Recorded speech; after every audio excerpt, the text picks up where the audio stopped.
The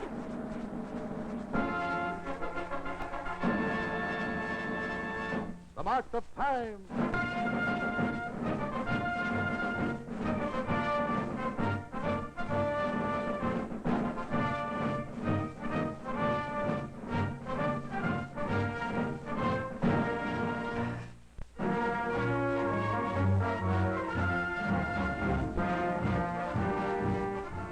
Just off Fifth Avenue, on a site long occupied by the old-fashioned town dwellings of the Rockefeller family, stands the spanking new home of a nationally important institution, the New York Museum of Modern Art. No dusty storehouse for old masters, this museum is an up-to-date showroom for art in our time. Painting and sculpture, architecture and still photography, and the motion picture.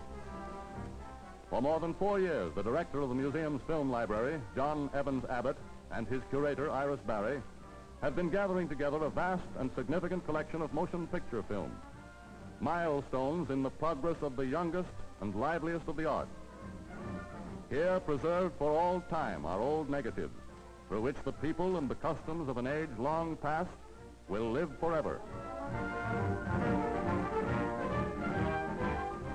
And in the museum's newly built vault is the accepted ancestor of today's vast movie industry. A 10-minute film, The Great Train Robbery, produced in 1903 for Thomas Edison, was man's first attempt to tell a connected story through his newly discovered medium, the motion picture.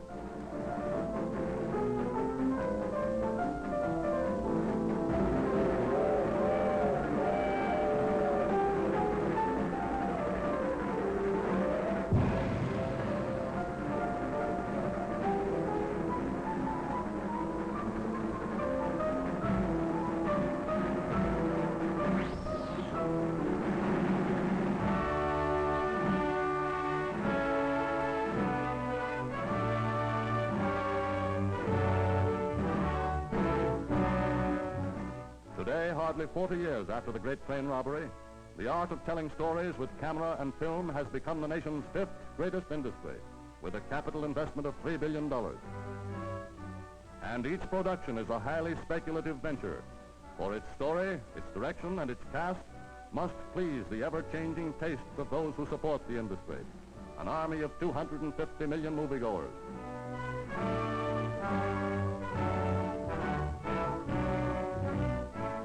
International capital of the motion picture is a fabulously press-agented suburb of Los Angeles, Hollywood, a community whose name alone is a magic word throughout the world. But in Hollywood, where 65% of all films are produced, the making of movies is a serious and complicated business.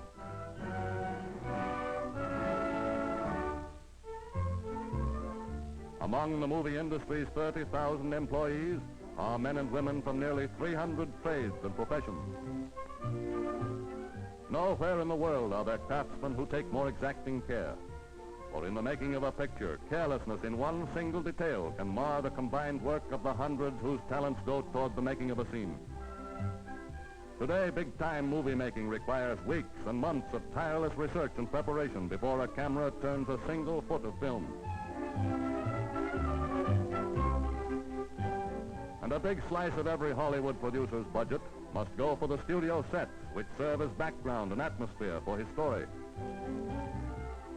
For the great movie public, becoming more and more observant, demands scrupulous historical accuracy and strictest attention to minute details.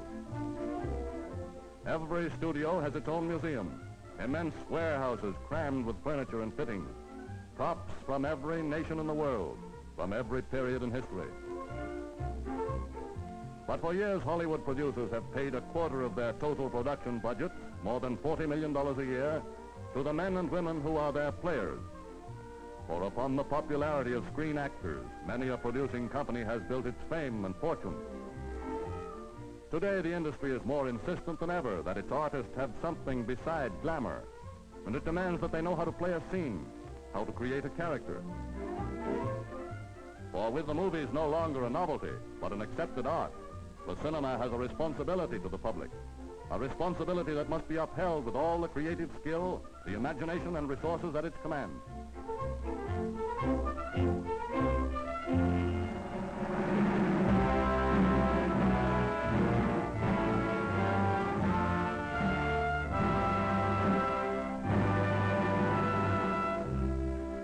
Proud of its collection of books and original documents on the movies, the largest library of its kind in the world, the Museum of Modern Art's film research staff is today compiling an encyclopedia of the cinema.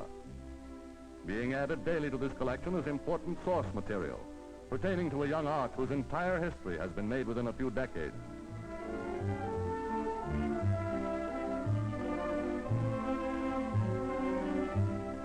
But far more vividly than in any printed book, the museum is already teaching the history of the movies to the public through its educational programs of important films of the past, today being widely circulated to U.S. colleges and museums. In New York City, the museum has its own theater, showing programs designed to trace the progress of the motion picture since the days of its crude beginnings.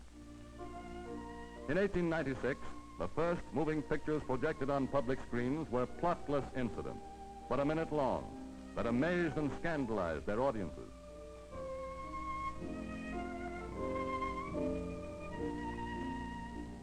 "16 years later, in 1912, the moving picture had begun to tell simple stories.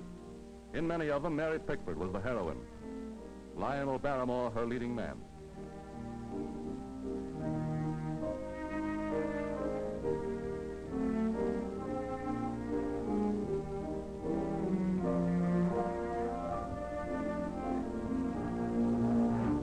By 1914, the screen had developed definite trends. The serial thriller and the Western, which produced their greatest cowboy star in William S. Hart.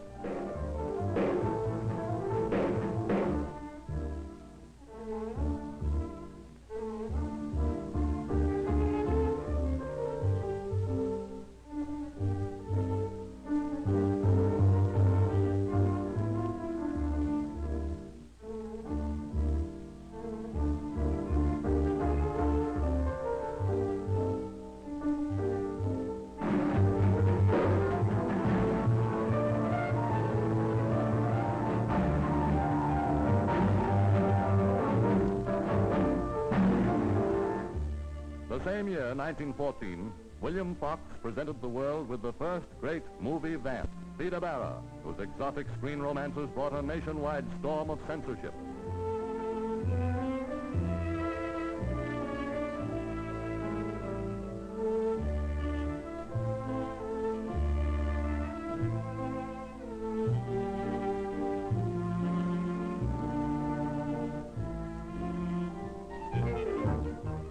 Throughout the early teens, winning friends for the struggling movie industry were Mack Sennett's keystone comedies, built upon a surefire technique, the chase.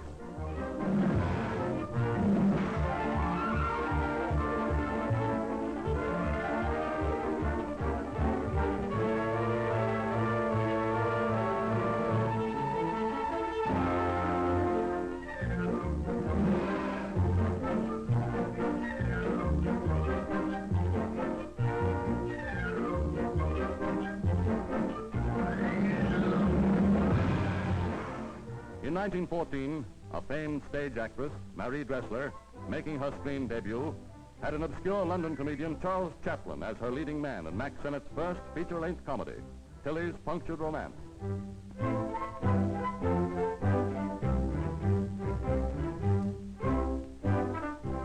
Almost overnight, the public discovered in this obscure London pantomimist a great artist, and made him the most popular and highly paid comedian the world has ever known.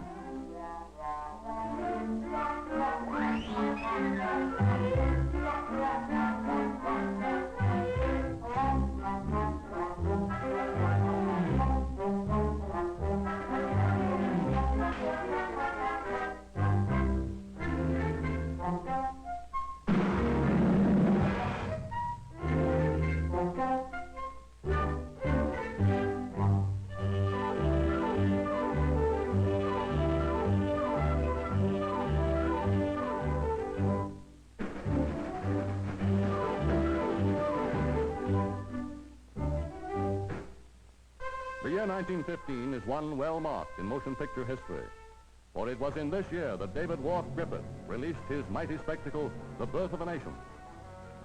The most important single picture ever produced, it was the turning point at which the movies became established entertainment.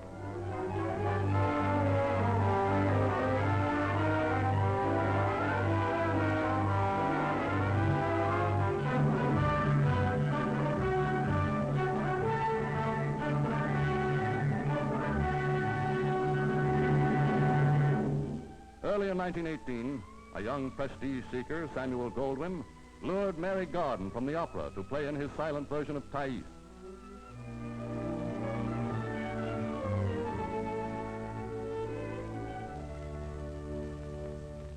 In 1921, Rex Ingram's Four Horsemen of the Apocalypse launched Rudolph Valentino, the greatest romantic idol of the screen's history, on his short and brilliant career.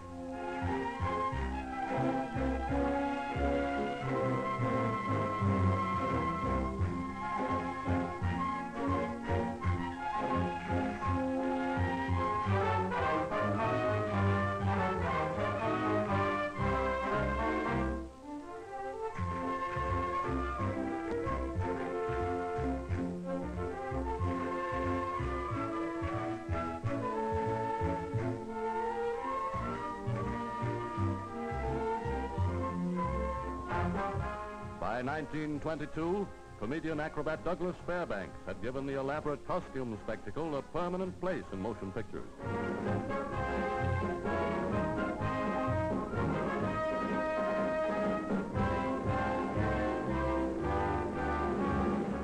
Giving realism and dignity to the old-time Western, producer Jesse Lasky and director James Cruz started a new trend with their epic of the covered wagon.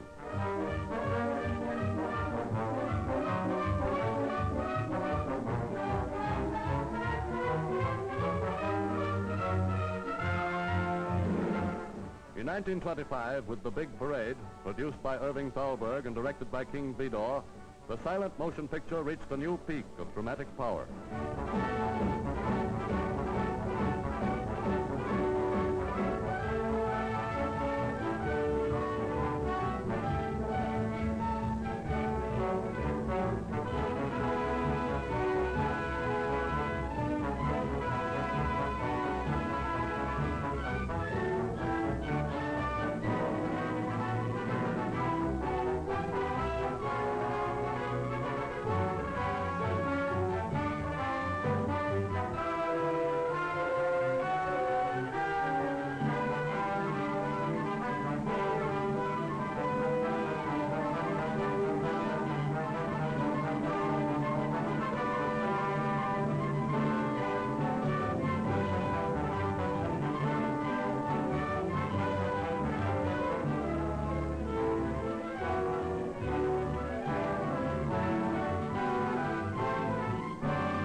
The year 1927 brought to a close the era of the silent film, and the years in which, unrestricted by any language barriers, Hollywood and its stars monopolized the picture screens of all the world.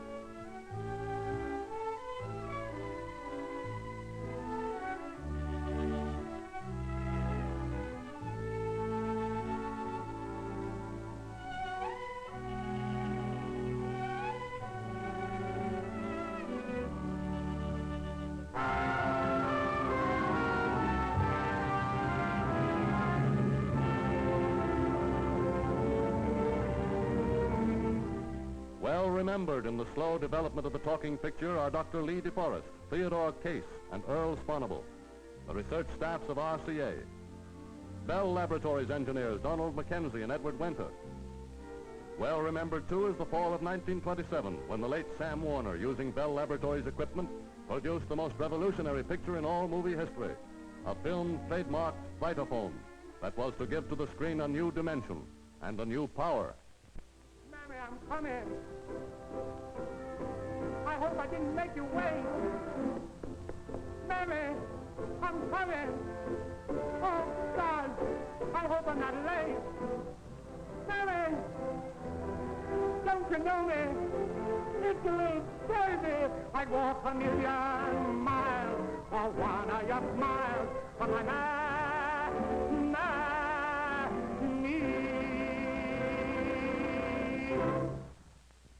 with one sound picture, the silent film was forever obsolete.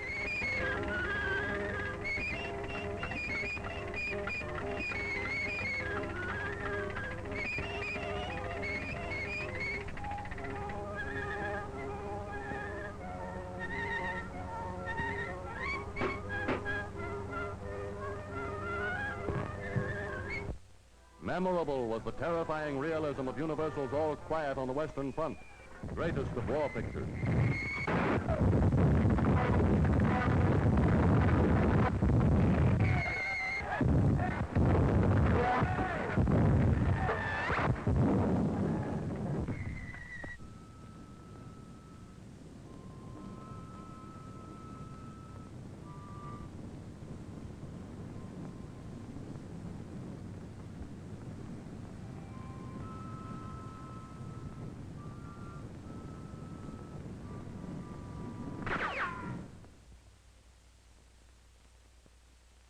Unforgettable in Fox Films' Cavalcade was the restrained use of sound in the recreation of Queen Victoria's funeral.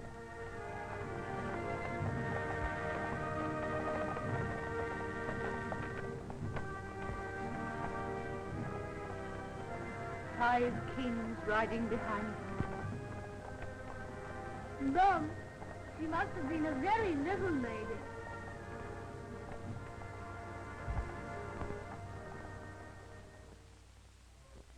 Through the talkies, Will Rogers was endeared to millions throughout the world. Well, all I know is what I read in the paper. In Zola, Paul Muni demonstrated for all time that the talking picture was unquestionably a modern art. Before France, before the whole world, I swear that Dreyfus is innocent.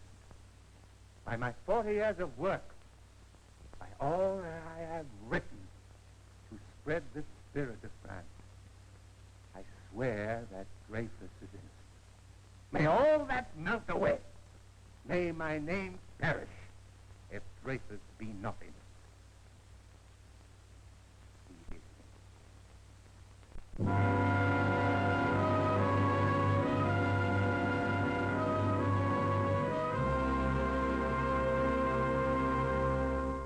So young is Hollywood that many of its earliest pioneers are still active in the industry. Men like Nicholas Skink, able chief of MGM, and his brother Joseph, chairman of the board of 20th Century Fox. Harry Warner, an industry veteran of 36 years as president of the great Warner Brother Enterprises. Heading Paramount is Barney Balaban, who entered the picture business in 1908. Still a big name in Hollywood, Cecil B. DeMille made his first feature nearly 30 years ago. Back in the studios working with Hal Roach is the great D.W. Griffith. On the stages of 20th Century, the veteran laugh makers Buster Keaton and Mack Sennett are at work again. Ever a master showman, wise old Samuel Goldwyn has for an assistant a son of the President of the United States. As overlord of the movies, shrewd diplomat Will Hayes has been steering the industry through its problems and crises for 17 years. Since 1930, the Hayes Production Code, voluntarily adopted by all major producers, has been law to Hollywood's movie makers. To Will Hayes' enforcement officer, genial Joe Breen, has gone the difficult job of making sure that no picture offensive to any race, class, or creed shall reach the screen. For in all its years, Hollywood has pursued one great objective, to please and entertain its public. But the Hollywood of 1939 is finding that the public has new ideas of entertainment. Richly has it rewarded Walt Disney, whose Snow White shattered traditions and box office records and established a new kind of feature, a new kind of movie star.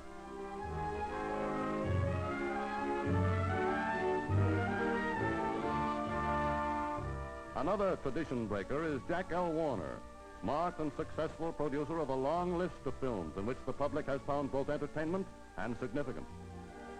Meeting the growing demand for important drama, RKO's president, capable George Schaefer, has signed Raymond Massey for the part of Lincoln in the screen version of 1939's Pulitzer Prize play. Representative of Hollywood's growing progressiveness is Walter Wanger, soon to produce Vincent Sheehan's outspoken narrative on present-day problems.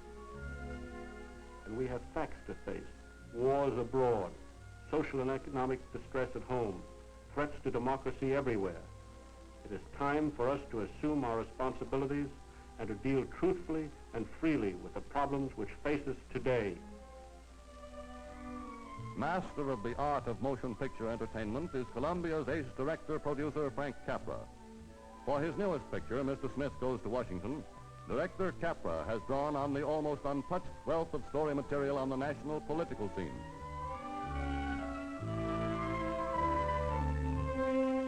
For John Steinbeck's Grapes of Wrath, 20th Century's Darryl Zanuck has paid $75,000, announced that he will faithfully portray the plight of U.S. migratory workers. And eagerly awaited by moviegoers everywhere is a film in which the world's most feared political figure will be burlesqued by the world's greatest comedian, 50-year-old Charlie Chaplin. But to Hollywood, each new trend is an experiment. For 250 million moviegoers each week pass final judgment on the most powerful medium of expression the world has ever known, an art form as great as any in man's history. Time marches on.